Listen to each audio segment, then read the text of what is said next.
Hello everyone, welcome back to my channel Megha's vlog. তো আজকের ব্লগটা হচ্ছে গুরুদেবের পাদুকা উৎসবে গিয়েছিলাম, সেটাই তোমাদের সাথে শেয়ার করছি।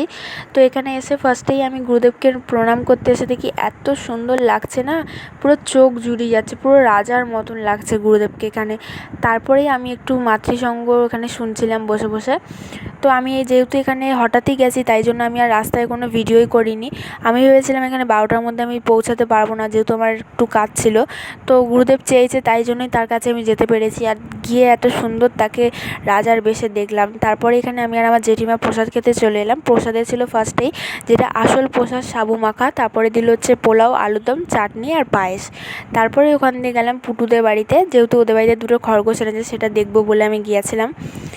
তো দুটো ছোটো ছোটো খরগোশের সাথে দেখো খেলছিলাম এখানে, তো একটু ভিডিও করে নিয়েছিলাম। ফার্স্টে তো আমি খুব ভয় পাচ্ছিলাম, তারপরে এই দেখো পুটু আমাকে আমার কোলে দিয়ে দিয়েছিলো।